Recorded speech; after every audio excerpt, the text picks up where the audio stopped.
Hello guys, Radhe Radhe. आज हम इस वीडियो में नर्सिंग फाउंडेशन का एक चैप्टर डिस्कस करेंगे जिसका नाम है रीनल एलिमिनेशन। रीनल एलिमिनेशन बोल लो या फिर यूरिनरी एलिमिनेशन बोल लो। तो सबसे पहले हम लर्निंग ऑब्जेक्टिव देख लेते हैं। इस हम चैप्टर में क्या क्या डिस्कस करने वाले हैं। तो एनाटमी एंड फिजियोलॉजी डिस्कस करेंगे, कैरेक्टरिस्टिक ऑफ यूरिन डिस्कस करेंगे। देन उसके बाद हम डिस्कस करेंगे फैक्टर फैक्टिंग यूरिनेशन, अल्ट्रेशन और type and collection of urine specimen, और कैसे हम क्या कर सकते हैं, कैटेटराइजेशन केयर कर सकते हैं, पेरिनल केयर कर सकते हैं, और बाकी चीज़ें जो है हम डिस्कस करेंगे। कॉन्डम इंट्रोडक्शन की बात करते हैं। रीनल एलिमिनेशन या फिर urinary elimination is defined as exclusion of waste product from the body through the urinary system. हमारी बॉडी में डिफरेंट डिफरेंट काइंड के वेस्ट प्रोडक्ट बनते हैं। अब वेस्ट प्रोडक्ट बन रहे हैं, उनको बॉडी से निकालना भी बहुत ज़्यादा ज़रूरी है, इंपॉर्टेंट है। ऐसा क्यों? अगर वो वेस्ट प्रोडक्ट हमारी बॉडी में रहेंगे तो फिर हमें बहुत सारी डिजीज़ क्या हो सकती है, प्रॉब्लम हो सकती है, इन्फेक्शन हो सकता है, हमारी इंटरनल बॉडी पे डैमेज हो सकता है। तो सबसे पहले हम अगर डेफिनेशन डिस्कस करें तो ये क्या बोल रहा है कि वेस्ट प्रोडक्ट जितना भी हमारी बॉडी में प्रोड्यूस हो रहा है उसको निकालना, एक्सप्लोजन करना मतलब उसको निकालना हमारी बॉडी से थ्रू यूरिनरी सिस्टम और या फिर रीनल सिस्टम। ये क्यों ज़रूरी क्यों है, हम निकाल क्यों रहे हैं वेस्ट प्रोडक्ट? सबसे फर्स्ट अगर इंपॉर्टेंट बात करें तो सबसे पहले हम मेंटेन करें होमोस्टैटिस। होम्योस्टैटिस मीन्स क्या है कि हमें बैलेंस मेंटेन करना है, फ्लूइड बैलेंस हो या फिर हमारे अंदर जितनी भी फ्लूइड बैलेंस हो, इलेक्ट्रोलाइट बैलेंस हो या फिर टेम्परेचर, जितनी भी चीज़ें हैं इंटरनली जो है वो उसको क्या करना है, मेंटेन करके रखना है, ताकि क्या हो सके, हमारी बॉडी क्या रह सके, मेंटेन रह सके। It help to removal in of metabolic waste product from the body. Metabolic waste product क्या है? ऐसे वेस्ट प्रोडक्ट जिसको निकलना क्या होता है, ज़रूरी है। जैसे हो गए यूरिक एसिड, क्रिएटिनाइन। क्रिएटिनाइन क्या है कि कुछ नॉर्मल है, बट अगर क्रिएटिनाइन की वैल्यू ज़्यादा बढ़ जाए तो उससे कॉम्प्लिकेशन हो सकती है। यूरिया, CO2, ये सारे क्या है, हमारे मेटाबॉलिक वेस्ट प्रोडक्ट है जिसको हमें क्या होता है, निकालना है हमारी बॉडी से। देन रिव्यू करते हैं हम anatomy and physiology. Anatomy and physiology.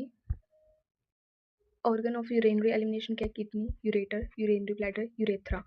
ठीक है, तो ये क्या है, किडनी हमारे दोनों पेयर में प्रेजेंट होते हैं, हमारी बैक साइड में होते हैं। ठीक है, बैक साइड में हम प्रेजेंट होती है। ओके, तो इससे क्या होता है, डिफरेंट डिफरेंट क्या होता है, ये एओर्टा आ रही है, ये वेना केवा आ रही है, इसके थ्रू ब्लड सप्लाई की होती है। अब उसके बाद क्या है, दोनों साइड से ये क्या निकल रही है, इसके साथ यूरेटर निकल रही है। यूरेटर का काम क्या है, यूरिन को आगे यहाँ तक ब्लैडर तक पहुँचाना। देन उसके बाद क्या है, यूरेथ्रा, जो इस छोटा सा स्प्रिंट यहाँ पर प्रेजेंट है यूरेथ्रा के नीचे, इसको हम बोलते हैं ब्लैडर के नीचे, इसको हम बोलते हैं यूरेथ्रा। ठीक है, यूरेथ्रा। तो ये नॉर्मल क्या हो गया, ये नॉर्मल एक रीनल सिस्टम जिसको हम बोलते हैं, जिसके अंदर किडनी है, यूरेटर है, यूरिनरी ब्लैडर है, यूरेथ्रा है। देन नेक्स्ट हम डिस्कस करते हैं physiology of urine elimination. Urine जो है कैसे हमारी बॉडी से निकल रहा है, बाहर कैसे आ रहे हैं, क्या क्या प्रोसेस हो रहे हैं, जो हमने डिस्कस किया था एनाटमी में, रीनल सिस्टम के बारे में, उसको हम डिटेल में एक एक करके डिस्कस करेंगे। देन सबसे पहले हम बात करते हैं किडनी की। किडनी क्या प्राइमरी ऑर्गन है जो कि यूरिन के प्रोडक्शन के लिए रिस्पॉन्सिबल है।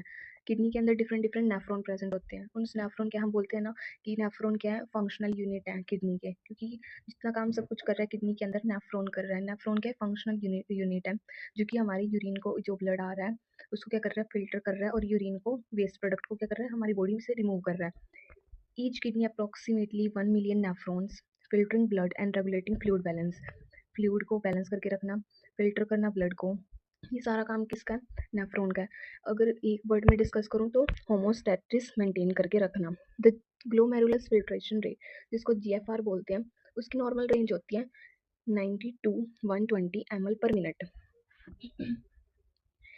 ठीक है, 1 मिनट में कितना, 90 to 120 ml, कि कितना फिल्ट्रेट कर सकता है ग्लोमेरुलस, उसकी रेट क्या है, ग्लोमेरुलस फिल्ट्रेशन रेट क्या है, 90 to 120 ml पर मिनट।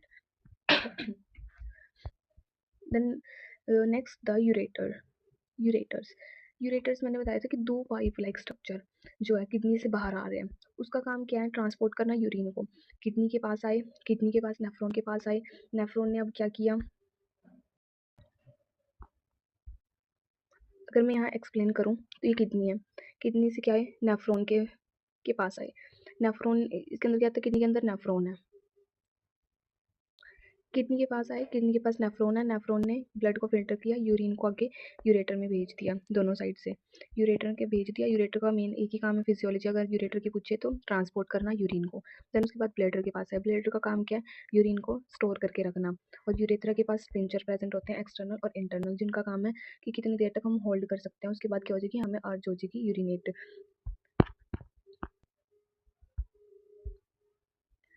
तो अगर हम बात करें यूरेटर पे थे, इसका काम क्या था, यूरिन को क्या करके रखना, ट्रांसपोर्ट करना, कहाँ से, किडनी से ब्लैडर तक, किडनी से ब्लैडर तक यूरेटर का काम था ट्रांसपोर्ट करना, वाई पेरिस्टालिटिक वेव्स के through. The bladder store urine, अब ब्लैडर के पास आ गई, ब्लैडर के पास यूरिन क्या रहेगा, स्टोर रहेगा विद द कैपेसिटी, कितनी कैपेसिटी के साथ, 600 to 1000 ml। The urge to void typically occur when the bladder contain 150 to 200 ml। अब अगर कितने टाइम के बाद पर्सन को अर्ज होएगी यूरिनेट की, 150 to 100 ml ब्लैडर के पास यूरिन आ चुका है, उसके बाद पर्सन को यूरिनेट के लिए जाना पड़ेगा क्योंकि इसको अर्ज होएगी। Finally the urethra has external and internal sphincter that control urine flow. Urine के फ्लो को कब तक रोक के रखना है, हम कब तक पर्सन नहीं जाएगा, तो उसका काम किसका होता है, स्पिंचर का काम होता है। बट एक टाइम के बाद क्या पर्सन होल्ड नहीं कर पाएगा, उसको जाना ही होगा। अब अगर हम एक एक फंक्शन की बात करें तो किडनी के पास क्या है, नेफ्रॉन है। नेफ्रॉन का काम क्या है, ब्लड को फिल्टर करना और उसको क्या करना, मेंटेन फ्लूइड बैलेंस और होमोस्टेसिस मेंटेन करना। यूरेटर आते हैं, उसका काम क्या है कि किडनी से नेफ्रॉन के बाद कहाँ गए, ट्रांसपोर्ट कर दिया यूरिन को यूरेटर के थ्रू। देन उसके बाद ब्लैडर के पास जाएगी, ब्लैडर के पास कुछ टाइम तक तो कलेक्ट रहेगी, क्योंकि कलेक्ट रहेगी कितने अमाउंट तक, फिर पर्सन क्या करेगा, 150 to 200 ml तक वो करेगा, होल्ड करेगा। देन उसके बाद अर्ज होगी वॉइड की। देन उसके बाद जो यहाँ की मसल्स है वो यूरिनेशन के लिए कॉन्ट्रैक्ट करेगी, हेल्प करेगी।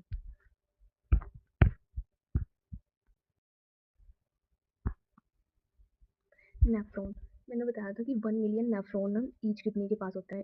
अब किडनी ये रही, अब किडनी के पास ये नेफ्रॉन है, ये नेफ्रॉन है, ये नेफ्रॉन है, ये सारी किडनी ये है नेफ्रॉन। अगर एक को हम जूम आउट करें तो वो कैसा दिखता है, वो ऐसा दिखता है। सबसे पहले इसके स्ट्रक्चर है, ये ग्लोमेरुलस है। सबसे पहले यहाँ आएगी, जितने भी ब्लड है वो यहाँ ग्लोमेरुलस के पास आएगा। ग्लोमेरुलस का काम क्या, ब्लड जितना भी आ रहा है उसको क्या करना, कलेक्ट करके रखना। फिर उसके बाद पीसीटी में जाएगा, प्रॉक्सिमल कन्वोल्यूटेड ट्यूब्यूल्स। फिर डीसीटी में जाएगा, डिस्टल कन्वोल्यूटेड ट्यूब्यूल्स। इन जो ये ट्यूब्स हैं, ये आ रही है ऐसे, ये ट्यूब्स हैं, इनको ही हम बोलते हैं ट्यूब्यूल्स बोलते हैं। इसका जो नीचे की तरफ आ रही है इसका नाम प्रॉक्सिमल कन्वोल्यूटेड ट्यूब्यूल्स पीसीटी, और जो ऊपर की तरफ जा रही है इसका नाम डीसीटी, डिस्टल कन्वोल्यूटेड ट्यूब्यूल्स। अब ये क्या, लूप ऑफ हेनले, ये एक डंडी जो दिखाई दे रही है इसका नाम है लूप ऑफ हेनले। अब इस लूप ऑफ हेनले से एक ही स्ट्रक्चर प्रेजेंट नहीं है, कनेक्ट नहीं है, इधर वाली साइड से एक और सेम ऐसा ही स्ट्रक्चर प्रेजेंट है, कनेक्ट है। इधर वाली साइड से एक और ऐसा सा स्ट्रक्चर कनेक्ट है, इधर वाली से एक और ऐसा स्ट्रक्चर से कनेक्ट है। और इस सब के पास ये ट्यूब्यूल्स दिख रही हैं, ये ब्लू ब्लू कलर की, इनके पास जो ये ब्लू ब्लू दिख रही है, ये ब्लड वेसल्स जो है कनेक्ट है, कैपिलरीज जिसको हम, या फिर आर्टरीज जो है, ये क्या सारी चीज़ें इससे क्या है, ये जुड़ी हुई है, ताकि जितना भी रीएब्जॉर्प्शन हो चुके, अगर गलती से जो कोई बॉडी के लिए एसेंशियल न्यूट्रिशन या फिर एसेंशियल जो नहीं जाना था वेस्ट प्रोडक्ट के साथ, वो अगर चला गया है तो वहाँ यहाँ दोबारा रीएब्जॉर्ब हो सकता है। तो वो इसके थ्रू ही रीएब्जॉर्ब होगा, जो पीसीटी और डीसीटी के ऊपर ये कवरिंग लगा के रखी हुई है। तो ये था नेफ्रॉन का स्ट्रक्चर, जो कि बहुत ईजी था और समझ आ चुका है। तो हम नेक्स्ट हम फर्दर मूव ऑन करते हैं नेफ्रॉन के बारे में कुछ अच्छे पॉइंट्स जो कि इम्पोर्टेंट हैं।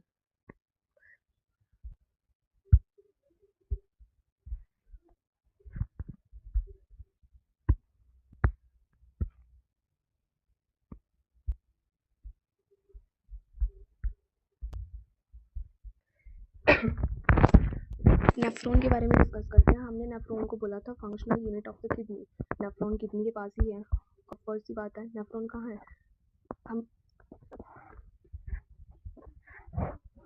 अब हम बात करते हैं नेफ्रॉन की। नेफ्रॉन सबको पता है, मैंने बताया था कि नेफ्रॉन किसके पास है, किडनी के पास है। किडनी के पास, दोनों किडनी के पास क्या है, 1 मिलियन नेफ्रॉन है, चाहे वो लेफ्ट हो चाहे वो राइट हो, 1 मिलियन हर एक के पास क्या है, नेफ्रॉन है। अब इस नेफ्रॉन को हम बोलते हैं फंक्शनल यूनिट ऑफ किडनी, क्योंकि फंक्शनल यूनिट क्यों बोल रहे हैं, क्योंकि सारा काम जो है वो नेफ्रॉन कर रही है। नेफ्रॉन के पास जो है अंदर जाके क्या हो रहा है, ब्लड का प्यूरिफिकेशन हो रहा है। अब हम इसको डिस्कस करते हैं, उसके स्ट्रक्चर देखते हैं, उसके अंदर जाके क्या क्या काम हो रहा है, क्या फिल्ट्रेशन हो रहा है, वो डिस्कस करते हैं। सबसे पहले हम स्ट्रक्चर देखते हैं। स्ट्रक्चर क्या है, each kidney contain approximately 1 million nephron. हर एक किडनी के पास 1 मिलियन नेफ्रॉन है, चाहे वो लेफ्ट है चाहे वो राइट है। The function unit responsible for urine formation, सबसे मोस्ट इंपॉर्टेंट काम, उसका काम ही क्या है, यूरिन के फॉर्मेशन करना। की कंपोनेंट क्या क्या है, अगर हम की कंपोनेंट यहाँ बोल रहे हैं कि उसके पास क्या चीज़ें ऐसी हैं जो जो उसके अंदर, जैसे मैंने आपको बताया था नेफ्रॉन के स्ट्रक्चर के बारे में ही बोला गया है, की कंपोनेंट उसी को बोला गया है। सबसे पहले बताया था मैंने ग्लोमेरुलस है, मैं पिक्चर से भी डिस्कस करूँगी, पिक्चर से भी आपको बताऊँगी कैसे याद रखना है। पहले सबसे पहले क्या है ग्लोमेरुलस, फिर क्या Bowman capsule, woman capsule glomerulus के ऊपर है। देन पीसीटी मैंने बताया था, डीसीटी मैंने बताया था, collecting duct, loop of Henle, ये है स्ट्रक्चर।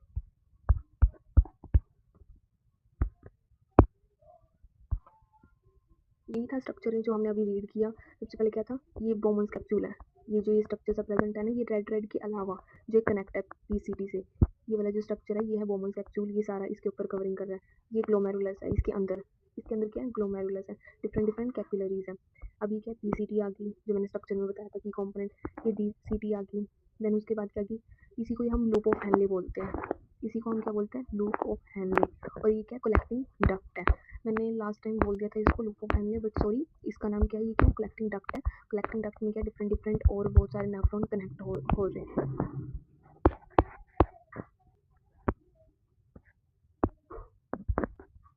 अब फिल्ट्रेशन की बात करते हैं, स्ट्रक्चर के बारे में बात कर लिया, किडनी के अंदर नेफ्रॉन के, फिल्ट्रेशन की बात करते हैं। फिल्ट्रेशन क्या, the glomerulus and the Bowman capsule, glomerulus और बोमन कैप्सूल जो हमने डिस्कस किया था। फिल्टर ब्लड, इनका काम क्या है, सबसे पहले ब्लड आया, फिल्टर करा ब्लड को, creating a filter that enter the renal tubules, जितनी भी रीनल ट्यूब्यूल्स उसी के पास ही क्या होते हैं प्रेजेंट होती है। The process is driven by blood pressure and the unique structure bye filtration membrane. ये क्यों हो रहा है कि ब्लड प्रेशर की वजह से ही हो रहा है, कि जितना ब्लड प्रेशर इस प्रोसेस में क्या होता है कि ब्लड प्रेशर जो होता है स्ट्रक्चर ही उसका कुछ इस तरीके से है कि वहाँ क्या होगी, ब्लड का जो प्रेशर है वो मेंटेन रहेगा और फिल्ट्रेशन हो जाएगा, फिल्ट्रेशन थ्रू मेम्ब्रेन के थ्रू हो जाएगा। The glomerulus and the Bowman capsule filter blood, इन दोनों ने क्या किया, ब्लड को फिल्टर करा, creating a filter that enter the renal tubule, जितना भी फिल्टर किया गया था वो रीनल ट्यूब्यूल में चला गया। This process is driven by blood pressure and the unique structure of the filtration membrane के थ्रू हो गया। रेगुलेशन, ये रेगुलेशन कैसे होता है, juxta glomerulus apparatus regulate blood pressure. अब ब्लड प्रेशर मैंने बताया था कि this process is driven by blood pressure. अब ब्लड प्रेशर कैसे रेगुलेट होता है, जक्स्टा ग्लोमेरुलस अपरेटस के थ्रू रेगुलेट होता है blood pressure and filtrate rate via renal release. This complex feedback mechanism ensures kidney stable function despite fluctuation in the systemic blood pressure. ये क्या करता है कि किडनी अच्छे से काम कर रही है, ना कि फ्लक्चुएट हो रही है, क्या ना कि इसकी वजह क्या हो रही है, फ्लक्चुएट हो रही है अपने फंक्शन को मेंटेन करने में, इसका रेगुलेशन है।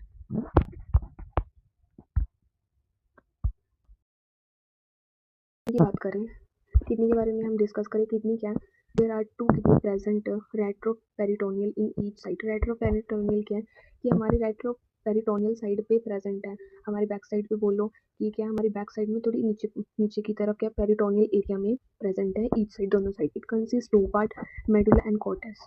मेडुला, अब जो ये रीनल जो मैंने बोला था नेफ्रॉन, नेफ्रॉन भी किडनी के अंदर है, बट ये मेडुला और कॉर्टेक्स क्या है, इसका ही पार्ट है।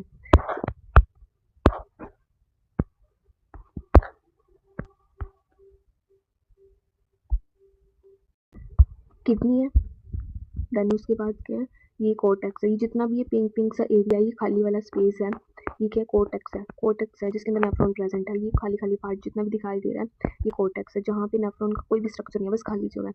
इसके ऊपर एक कवरिंग है जिसको हम रीनल कैप्सूल बोलते हैं, ठीक है। अब अगर ये नेफ्रॉन है, ये सारे नेफ्रॉन है, ये नेफ्रॉन ये नेफ्रॉन ये नेफ्रॉन, नेफ्रॉन के अंदर वाली जगह जिसका नाम रीनल रीनल ये पीराम, जितने भी ये सारी चीज़ें दिखाई दे रही हैं इसके ऊपर क्या नेफ्रॉन प्रेजेंट है, इसको हम बोलते हैं पिरामिड, मेडुलरी पिरामिड के ऊपर नेफ्रॉन प्रेजेंट है। अब ये क्या है, मेडुलरी पिरामिड जो है ये आगे कनेक्ट हो रहे हैं, ये सारे के सारे मेडुलरी पिरामिड जो है ये कैलिक्स से कनेक्ट हो रहे हैं। देन उसके बाद ये क्या है, renal artery, renal vein, renal pelvis, फिर देन उसके बाद यूरेटर, ये यूरेटर आगे दोनों साइड से यूरेटर आते हैं जो यूरिन को क्या करती है, ट्रांसपोर्ट करती है। जिसका बीच का ये हिस्सा है मेडुलरी पिरामिड के बीच का हिस्सा है, ये जितना भी ये बीच का हिस्सा है इसको हम बोलते हैं renal cerebellum.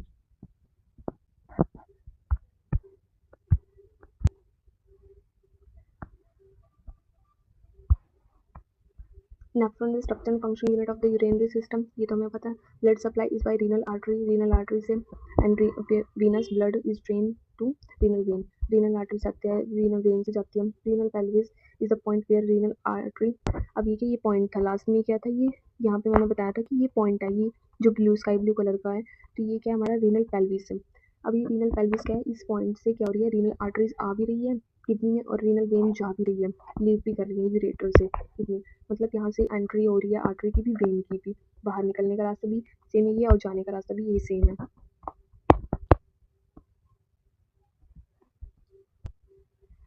Function of the kidney क्या है, excretory function, homeostatic function, endocrine, hormonal. सबसे पहले एक्सक्रीटरी फंक्शन, सबसे पहले जितने भी वेस्ट है उसको निकाल देना। Excretion of metabolites, drugs and toxic from the body, जितनी भी अगर हमने कोई ऐसी दवाई ले ली है जो टॉक्सिक है उसको भी हम बाहर निकाल सकते हैं मेडिकेशन प्रोवाइड करके। ड्रग्स जितना भी हार्मफुल है उसको निकाल सकते हैं। मेटाबोलाइट जितनी भी एक्सेसिव वेस्ट प्रोडक्ट है उसका वो निकालना। होमोस्टैटिस मेंटेन करना, होमोस्टैटिस मेंटेन में फंक्शन करता है वाटर का बैलेंस करना, इलेक्ट्रोलाइट का बैलेंस करना, एसिड बेस बैलेंस करना, मेंटेनेंस। एंडोक्राइन जिसको हम हार्मोनल फंक्शन है, renal secrete by G cell, secretory of इथाइन protein hormone, secretion of prostaglandins. Prostaglandins के सिक्रेशन भी क्या होता है, किडनी के अंदर होता है। प्रोस्टाग्लैंडिन्स जो ये हमारे होते हैं और डिफरेंट डिफरेंट टाइप के हार्मोन्स होते हैं जिनका काम सिक्रेशन क्या होता है, किडनी से होता है। प्रोस्टाग्लैंडिन्स, इरेथ्रोपोइटिन हार्मोन, और रीनल का किससे होता है, जेजी सेल से। तो kidney convert vitamin D3 to active 1 and 25 dihydroxy cholecalciferol, ये क्या करते हैं, कन्वर्ट करते हैं यूरेटर, जिसका काम क्या है, दो ट्यूब्स निकल रही हैं हर एक किडनी से डिसेंड नीचे की तरफ। They are made up of smooth muscles and inner lining by transitional epithelium. Smooth muscles है जो कि अंदर से किससे मिलके बने होते हैं, एपिथेलियम की lining. This uterus carry the urine from kidney to the urinary bladders. इस यूरेटर का काम क्या है, किडनी से यूरिन को लेके आना यूरिनरी ब्लैडर तक। इसकी कितनी लंबी होती है, कितनी जो साइज है वो देखते हैं, 10 to 12 and 20 to 30 centimetre inch long, 10 to 12 inch और 20 to 30 centimetre long. Then upper half of the ureter located in the abdominal cavity. बात होता है, एक होलो मस्कुलर ऑर्गन है जो कि हमारी पेल्विक कैविटी में प्रेजेंट होता है, जिसका काम है यूरिन को स्टोर करके रखना। यूरेटर के थ्रू यूरिन क्या कर देता है, एलिमिनेट कर देता है।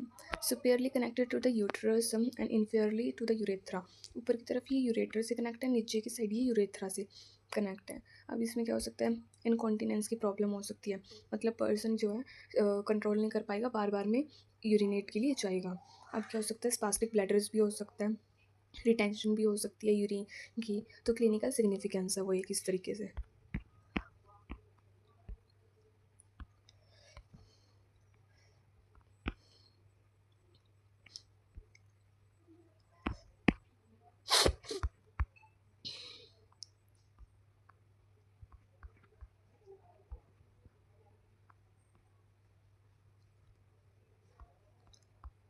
देन उसके बाद क्या आता है, यूरिनरी ब्लैडर के बाद आता है यूरेथ्रा। यूरेथ्रा का काम क्या है, स्पिंटर्स प्रेजेंट होते हैं एक्सटर्नल इंटरनल। अब इससे क्या होगा, यूरिन बाहर निकल जाएगा। जितना टाइम तक कंट्रोल कर सकता है पर्सन स्पिंटर्स के साथ, आफ्टर क्या होता है, एक टाइम के बाद क्या है, पर्सन होल्ड नहीं कर सकता। So thank you so much. इस वीडियो में इतना ही। Anatomy and physiology of urine elimination, जिसमें हमने डिस्कस किया रीनल सिस्टम के बारे में, किडनी, यूरेटर, यूरिनरी ब्लैडर के बारे में एनाटॉमी एंड फिजियोलॉजी।